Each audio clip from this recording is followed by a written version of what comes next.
জাহান্নাম থেকে বাঁচার রাস্তা আছে কটা? চারটা। 1 নম্বর রাস্তা হলো নিজে আলেম হও। যারা এই পথ ধরতে পারোনি তাদের জন্য রাসূল বলেন 2 নম্বর পথ হলো তোমার আলেমের ছাত্র হও। মাদ্রাসায় যারা পড়ান তারা তো আলেম, জাহান্নাম থেকে বাঁচার 1 নম্বর পথে আছে। মাদ্রাসায় ভর্তি হয়ে যারা লেখাপড়া করে এরা তো আলেমের ছাত্র, জাহান্নাম থেকে বাঁচার 2 নম্বর পথে আছে। দেখেন আপনারা আবার কথা বুঝেন কিনা, বুঝে থাকতে বলুন তো, মাদ্রাসায় যারা পড়ান তারা তো আলেম, জাহান্নাম থেকে বাঁচার কত নম্বর পথে আছেন? 1 নাম্বার। মাদ্রাসায় যারা পড়ে এরা আলেমের ছাত্র, রাসূলের কথা মতো এরা জাহান্নাম থেকে বাঁচার কত নম্বর পথে আছে? 2 নাম্বার। 2 নম্বর।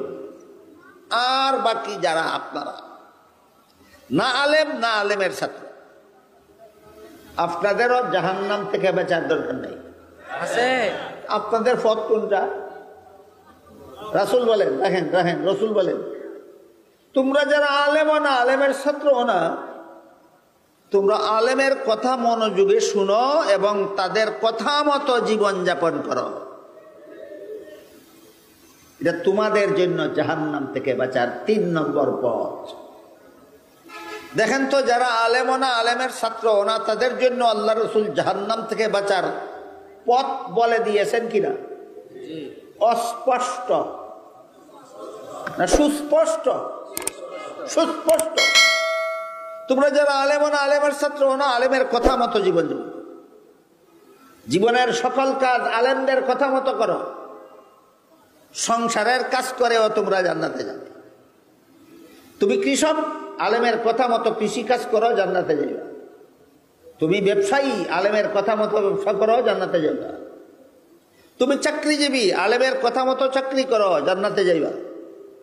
তুমি স্কুল কলেজে লেখাপড়া করো, আলেমের কথা মতো করো, স্কুলে পড়াও জান্নাতে যাইবা, কলেজে পড়াও জান্নাতে যাইবা।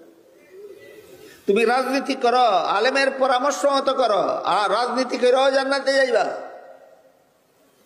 মন গড়া মতে গৃহস্থী করো, তোমার গৃহস্থী তোমাকে জাহান্নামে নিয়ে যাবে। মন গড়া মতো ব্যবসা করবা, তোমার ব্যবসা তোমাকে জাহান্নামে নিয়ে যাবে। মন গড়া মতো চাকরি করবা, তোমার চাকরি তোমাকে জাহান্নামে নিয়ে যাবে। মন গড়া মতো স্কুল কলেজে পড়বা, তোমার স্কুল কলেজের পড়া তোমাকে জাহান্নামে নিয়ে যাবে। মন গড়া মতো রাজনীতি করবা, তোমার রাজনীতি তোমাকে জাহান্নামে নিয়ে যাবে। দেখেন রাসূল কত চমৎকার দিক নির্দেশনা উম্মতের জন্য দিয়ে গেছে। তারা ভাবতে পারেন আলেমদের কথা মতো ইবাদত বন্দেগী করব, নামাজ রোজা করব, এগুলি সংসারের কাজ, এগুলি আমি আলেমদের কথা মতো কেন করব? ব্যবসা করা সংসারের কাজ, কৃষি কাজ করা সংসারের কাজ, চাকরি করা সংসারের কাজ, স্কুল কলেজের লেখাপড়া সংসারের কাজ, রাজনীতি করা সংসারের কাজ, এগুলি আলেমদের কথা মতো কেন করব? ভালো রকম মনে রাখবেন, সংসারের যাবতীয় কাজ কিভাবে করলে হালাল হয় আর কিভাবে করলে হারাম হয় একমাত্র আলেম ছাড়া কেউ জানে না। খুব ছোট্ট একটা উদাহরণ দেই। আপনি রাত্রে ঘুমাবেন, যে সংসারের কাজ। বলুন রাত্রে ঘুমানিটা কোনো ইবাদত নাকি? না সংসারের কাজ? সংসারের কাজ। আলেমের কথা মতো ঘুমান না, আপনি মন গড়া মতো ঘুমান।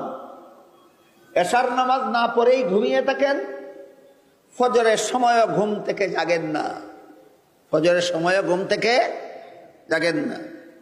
এমন মুসলমান আছে কি বাংলাদেশে যারা এরকমই করে?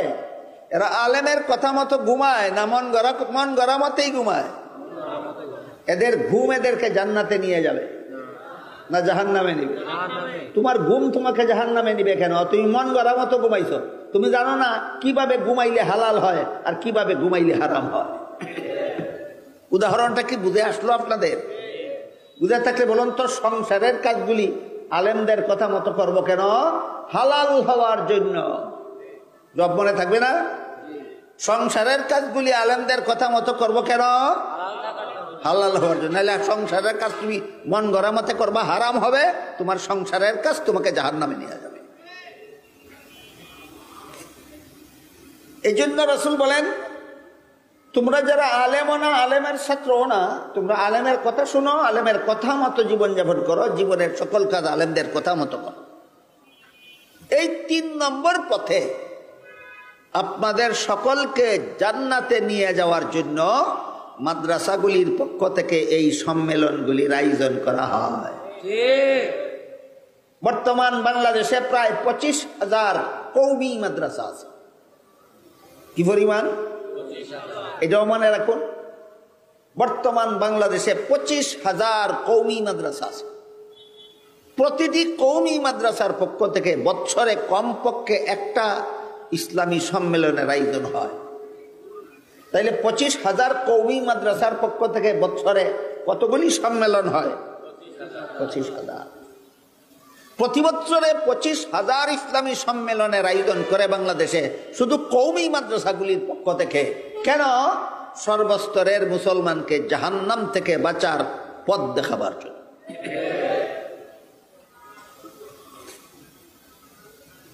গেল 3 নম্বর পথ। এরপরে রাসূল বলে, আর যদি কারো পক্ষে কোনো কারণবশত আলেমের কথা শোনারও সুযোগ না থাকে,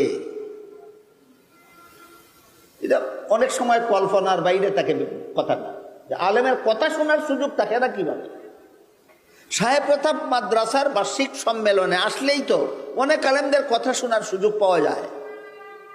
তাহলে আলেমদের কথা শোনার সুযোগ যাদের নাই তাদের জন্য রাসূল যে 4 নম্বর পথ বলে দিলেন, সুযোগ না থাকে কিভাবে? এই প্রশ্নের জবাব সহজে বোঝার জন্য শুধুমাত্র একটি উদাহরণ দিচ্ছি, শুনুন। ধরুন এক ব্যক্তি 10 বছরের জন্য জেলখানায় বন্দী হয়ে গেল, এক ব্যক্তি 20 বছরের জন্য অথবা আজীবনের জন্য জেলখানায় বন্দী হয়ে গেল। আজকাল জেলখানায় বন্দী হওয়ার জন্য বন্দী হওয়ার মতো কোনো অপরাধ লাগে না। যার সাথে আপনার আক্রোশ আছে, শত্রুতামি আছে, দুশ্মনী আছে, সে যতই নির্দোষ হোক, আপনি তার বিরুদ্ধে 5টা 7টা 10টা 20টা মামলা করে দেন, সারা জীবনভর মামলা চালাইতে চালাইতে সংসার চালাবার অবসর পাবে না, আর জেল খাটতে খাটতে জান বাঁচানির কোনো পথ থাকবে না। শেষ পর্যন্ত নির্দোষ লোকটা মিথ্যা মামলাবাদের পায়ে ধরে বাঁচতে হবে যদি বাঁচতে চায়। এরকম একটা সমাজে আপনারা বাস করে, যারা মানুষকে নির্দোষ মানুষের বিরুদ্ধে মিথ্যা মামলা করে হয়রানিতে ফেলায়, এরা নিজেদেরকে নিজেরা অত্যন্ত বড় পণ্ডিত মনে করে। আমি একটু বলি আপনাদেরকে, এরা কত বড় পণ্ডিত। হাদিস শরীফে রাসূল করিম সাল্লাল্লাহু আলাইহি ওয়াসাল্লাম বলেন, কেউ যদি জেনে শুনে কারো বিরুদ্ধে মিথ্যা মামলা করে আর কোনো উপায়ে আদালত থেকে রায় সংগ্রহ করে নেয়, না জেনে মিথ্যা মামলা করেছিল না জেনে শুনে, আর আদালত থেকে মিথ্যা মামলার পক্ষে রায় নিল স্বাভাবিকভাবে না কৌশলে? এরা যেন জেনে রাখে আদালতের রায় নিছ না, জাহান্নামের সার্টিফিকেট নিছ। কত বড় বুদ্ধিমান যারা আদালত থেকে, দুনিয়ার আদালত থেকে আখিরাতের জাহান্নামের সার্টিফিকেট নেয়। আপনারা যে সমাজে বাস করেন, এই সমাজে আদালত থেকে জাহান্নামের সার্টিফিকেট সংগ্রহকারী মুসলমানও আছে। আপনারাই বলুন এরা কত বড় বুদ্ধিমান, এরা কেতনা বড় পণ্ডিত, যারা দুনিয়ার আদালত থেকেই পরকালের জাহান্নামের সার্টিফিকেট সংগ্রহ করে রাখে। যাই হোক, মামলা সত্য হোক আর মিথ্যা হোক, একজন আসামিকে সে 20 বছরের জন্য জেলখানায় বন্দী করে দেওয়া হইল, একজন আসামিকে আজীবনের জন্য জেলখানায় বন্দী করে দেওয়া হইল। সাহেব প্রতাপ মাদ্রাসার সম্মেলনে আসতেও পারে না, আলেমের কথা শোনার জন্য। এমন লোকের জন্য আল্লাহর রাসূল বলেন, তুমি আলেমকে মহব্বত করো। কথা শোনার তো সুযোগ নাই, মহব্বত করো। আগেই বলেছি রাসূল কেন বললেন আলেমকে মহব্বত করো, কোনো যুক্তি নাই। আলেমকে মহব্বত করো, এই মহব্বতের কারণেই তুমি পরকালে জাহান্নাম থেকে রক্ষা পাবে।